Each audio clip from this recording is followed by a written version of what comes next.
Hey everybody, welcome back to my virtual campfire. I'm the RV Wingman. Hope you've had a great weekend. Today I'm going to share with you some of the things I've learned about YouTube and notifications, but I'm going to save that till the end of the video.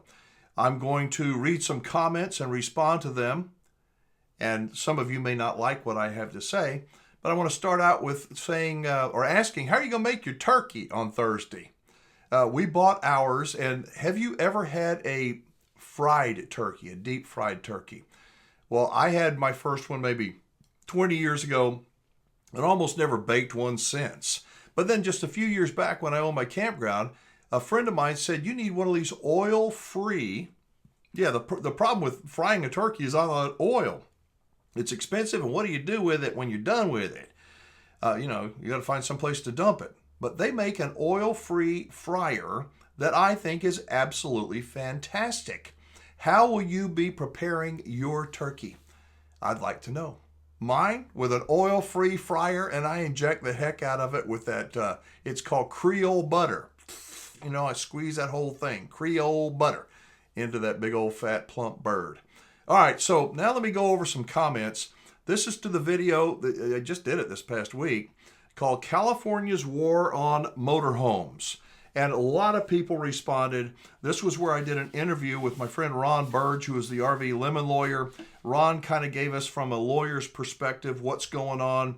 And as always, people like to argue on social media, and that includes on my video. So I'm going to read some of these comments, see if I can make them a little bit bigger here so I don't have to wear my eyeballs. Y'all bear with me. One of them says, in the video, I said that, Gerard, while we're talking about it. And the video was about the rules that are going into effect, the laws going into effect in 2025 that will basically kill the motorhome market. If you've got a motorhome, I think it was 8,500 pounds, you've got to comply, blah, blah, blah. Essentially, there won't be any new motorhomes over Class A's or Super C's starting in 2025 sold in California. Period. End of subject. That's kind of the high level of this thing. And I told Ron, I said, Ron, they're trying to shove this down our throats. These people, these politicians, their hearts may be in the right place, but people don't want to buy electric vehicles. I mean, they sound good, but they pollute the earth. Maybe not the vehicle, but getting all those special minerals and materials out of the earth. All the effort, all the pollution it causes. There's a lot. So it's not just the cost of, well, I just plug it in and go. That's what this person said. He says, people don't want EVs? What's the best-selling vehicle in the world? Apparently, you enjoy breathing tailpipe emissions. I don't enjoy breathing tailpipe emissions, but I will tell you that cars pollute less now than they ever have before. Are they enough? I don't know. Why don't we just start walking? Let's go back to the old horse and buggy. Oh, don't be preposterous, Wingman. Well, seriously, I think that generally speaking, manufacturers and technology has allowed us to learn how to make the internal combustion engine where we have minimized, at least reduced the amount of pollutants that go in the air. Some people on one side of the political aisle think that we just want to kill people. We just want to pollute and have everybody breathe dirty air. Does anybody really think that? Really? I think that's pretty stupid, if you ask me. Just saying. Not calling you stupid, but I think that's a stupid thing to assume. Nobody wants dirty air. Yes, they do. Rich corporations do. No, they don't. They want money, but they don't want to make it at the cost of our health, I don't think. Once a guy says, great video, big guy, but remember, tell all your viewers whatever they buy, please get it inspected by a reputable inspector first before signing on the dotted line.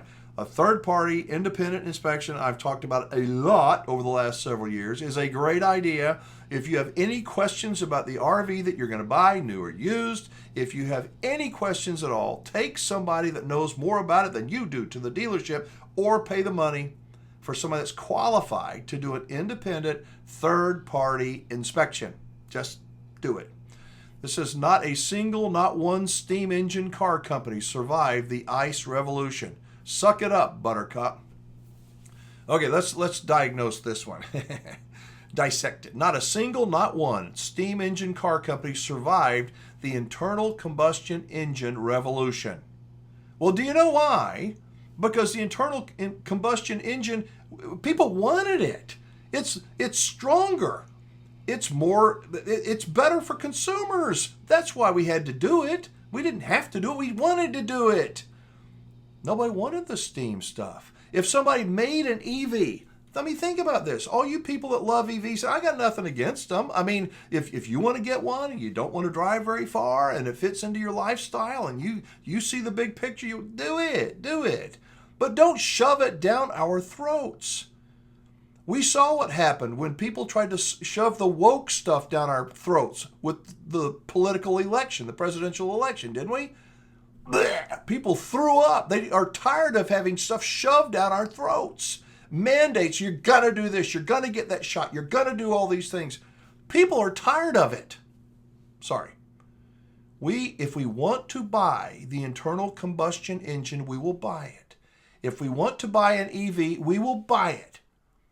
My advice is for the people that make EVs we want to buy. Give us a reason why, man, I want to get rid of my gas guzzler. I want to get one of those things I plug in. So I welcome your comments, especially if they're opposing to mine, opposite of mine. This one says travel trailers aren't affected. Well, no, they're not. But then the next comment says indirectly they are affected. The big trucks to pull them are also under fire. Can't pull them with an EV. How do you think those travel trailers get to California? Or the other, 6 states are going to be implementing these CARB rules about EVs and high emission motorhomes. How do you think they get there? They don't get there by another EV, a big 18-wheeler EV. You think it's not going to affect everything? It may take a while for it to get there, but it's coming, I promise you. The creeping glove. It's like the glove of government, this rubber glove, and they're going to do the inspection. And they're going as far up people as they can possibly. And I think people are tired of it. Just saying. Good to hear that people can't pollute just because they have money. Good to hear that people can't pollute just because they have money. That sounds like someone that is experiences or expressing schadenfreude. It's jealousy. Well, they have money and serves them right. They're not going to be able to drive those pollutants just because they're rich. I wish that this kind of divisiveness would go away, but I don't see it happening. Do you? I'm the wingman, man. I just want to tell you the truth as I see it. You can agree with me, kind of, all in part, not at all.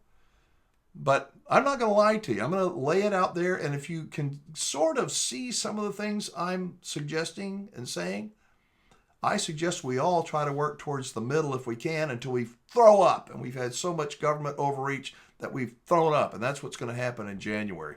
Okay, this one says, if California is so bad, how come we are inundated with out-of-state vehicle plates of people working here? California supports all your red moocher states. Really? I see a lot of California plates here in Texas, and I think people are exiting California. I think that they are coming here with their little U-Haul vans full of stuff, and they're leaving California. Generally speaking, the population in California ain't going up. It's not, at least not by people that are paying their taxes. It's going up by other methods. It says, this would be painful, but it's really the only way. So this person is saying, go ahead and shut down the motorhome industry in California. This would be painful, but it's really the only way. Shut down the whole RV industry in those 6 states. Refuse to sell anything. Move to friendly states any part you can. Truckers can help by refusing loads to and from California. Everybody knew when CARB started back in the day, the bureaucrats were going to ruin it for California and the whole country, and did. It ain't going to stop in California. It's not stopping there. Do you think that it's going to be painful? Cut off your arm. That's painful. And that's what it's going to be like when this thing affects so many different people. It's a metaphor. It's going to be bad. Somebody says, California. Somebody says, thank the Lord, finally a state was sent to put an end to this fraud of an industry. Should have been done years ago. Do you think that, seriously now, to you people who hate my guts because I'm more conservative than you think I should be, do you think that the people in our government really Their objective is clean air. Yeah, we want clean air. Is that really their objective? I believe it's more than that. That's part of their objective. It's like the medical community. I've said it a lot, and you go push back with me on this. Doctor's job is to not keep you well. You may hope their job is. You may think at one point their job was to keep you well. The whole medical establishment is not to keep you well. It's to keep you in the system. Keep you coming back. You need this vitamin, this shot, this booster, this thing, that thing. We're going to run those tests. They want to keep you in the system as long as they can. They don't want you to change your diet because if you're healthy, you don't need them. It's a ship that sails on behalf of its crew, is the way a friend of mine calls it. They just want you to come back so they can make more money. These politicians, they don't care about clean air. They may tell you they do. They want control. And they'll do it any way they can until the public, what I say, bleh, throws up and says, we're tired of it. All right, the last one, I'm going to wrap it up. It says, can you imagine the price of an electric RV? Oh my God. Would have a range of 50 miles. It cost of $500,000, just unsustainable. Even if there were EV motorhomes out there, and I don't really know of any. Well, there's some. They're not in any numbers. Even if there were, are campgrounds ready to handle the EV traffic? Does it matter to you? I say that as soon as you, and me, this goes for me too, as soon as you start locking in on something, you start forming a bias towards that something and you don't see anything else. My grandson's into dinosaurs now, 4-year-old. He knows every dinosaur. I don't even know them. I know a few of them. He knows all of them. But you know what? He is so focused on that he can't see anything else because he just wants the dinosaurs. I think that the key to wisdom and making better decisions is to go, man, I'm hung up on my Harley Davidson. I'm hung up on buying that RV. I'm hung on focused, laser focused. Because when you get laser focused, you're going to be unfocused on other things. Try to find that sweet spot. All right, I'm going to leave that part there. Now I'm going to tell you about this YouTube algorithm if you're interested in this. I have heard on many YouTube videos, channels that I watch, and heard from some of my subscribers, I don't get notifications anymore. I have the notifications turned to all, but I don't get the notifications. So here's what I have learned. I may speak wrong, but my heart's in the right place. There's a default. If you turn your notifications to all, and that's what I've said to people, I've encouraged many people, turn your notifications to all. That way you get every notification that comes from that channel uploading a new video. Well, you do, except you don't. You will until YouTube decides you won't. What? So let's just say that you have your notifications turned to all, and you get 3, 4, 5, some number of notifications from a channel, but you don't click on it. You don't go to that channel. You're not watching them. You like the channel, but you just don't catch the videos. YouTube goes, well, you know what? We're going to take that off. And you won't get any notifications. And then what happens? You don't even think about it. It's like when a TV station fires somebody, one of their anchors, or lets somebody go. They don't say, hey, so-and-so's leaving. They just aren't there anymore.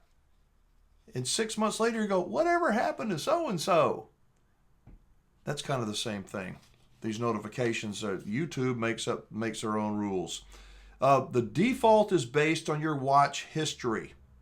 So you can, if I'd like you to like this video, I would. I'd like you to subscribe to the channel. But it's your watch history.